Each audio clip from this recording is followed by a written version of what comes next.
உங்கள் தந்திவன் தொலைக்காட்சியில் தினமும் ஒரு சர்ப்ரைஸ் மாலை 6 முதல் 7 மணி வரை காணத் தவறாதீர்கள்.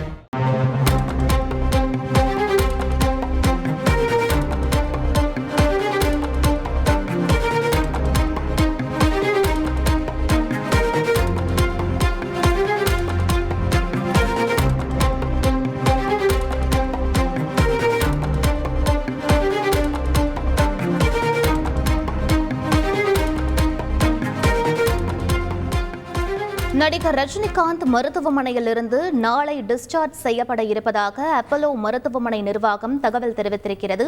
கூடுதல் விவரங்களை செய்தியாளர் தாயுமானவன் சொல்ல கேட்கலாம். வணக்கம் தாயுமானவன், என்ன காரணம்? முழு விவரங்களை பதிவு பண்ணுங்க. நடிகர் ரஜினிகாந்த் கடந்த 2 தினங்களுக்கு முன்னதாக ரத்த நாளங்கள்ல ஏற்பட்ட அடைப்பின் காரணமாக வழக்கமான பரிசோதனைகளுக்காக சென்னை 1000 விளக்கு அப்பல்லோ மருத்துவமனையில சிகிச்சைக்காக அனுமதிக்கப்பட்டிருந்தார். மருத்துவர்கள் அடங்கிய குழுவினர் அவருக்கு பல்வேறு விதமான பரிசோதனைகளை மேற்கொண்ட போது ரத்த நாள அடைப்பு வீக்கம் இருப்பது என்பது உறுதி செய்யப்பட்டிருந்த நிலையில அதற்கான சிகிச்சையை வழங்கியிருந்தார்கள். சிகிச்சையின் இறுதியாக நடிகர் ரஜினிகாந்த் அவர்கள் நலமுடன் இருப்பதாகவும் விரைவில் அடுத்த 2 தினங்கள்ல அவர் டிஸ்சார்ஜ் செய்யப்பட இருப்பதாகவும் மருத்துவமனை நிர்வாகத்தின் சார்பில் அறிக்கை என்பது வெளியிடப்பட்டிருந்த நிலையில் நடிகர் ரஜினிகாந்த் இன்று டிஸ்சார்ஜ் செய்யப்பட அதிக வாய்ப்பு இருப்பதாக தகவல்கள் என்பது வெளியாகி இருந்தது.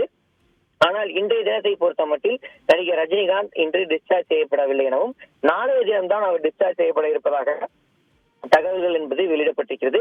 காரணம் என்னவென்றால் இன்று நாள் என்பது நல்லதாக இல்லை எனவும் நாளைய தினம் அவர் டிஸ்சார்ஜ் செய்யப்பட இருப்பதாகவும் தகவல்கள் என்பது வெளியிடப்பட்டிருக்கிறது. தற்போதைய நிலையில நடிகர் ரஜினிகாந்துடைய உடல்நிலை என்பது நல்ல முன்னேற்றத்துடன் இருப்பதாகவும் நலமுடன் இருப்பதாகவும் அவர் நாளைய தினம் வீடு திரும்புவார் எனவும் நடிகர் ரஜினிகாந்த் தரப்புல தகவல் என்பது வெளியிடப்பட்டிருக்கிறது. இன்று காலை மருத்துவர்கள் அடங்கிய குழுவினர் அவரது உடல்நிலையை பரிசோதித்த போது அவரது உடல்நிலை நல்ல முன்னேற்றம் இருப்பதாகவும் அவருக்கு வழங்கக்கூடிய மருந்து மாத்திரைகள் என்பது உடலில் நல்ல முன்னேற்றத்தை கொடுத்திருப்பதாகவும் மருத்துவர்கள் தகவலை வெளியிட்டிருக்கிறார்கள். விவரங்களுக்கு நன்றி தாயுமானவன். உங்கள் தந்திவன் தொலைக்காட்சியில் தினமும் ஒரு சர்ப்ரைஸ் மாலை 6 முதல் 7 மணி வரை காணத் தவறாதீர்கள்.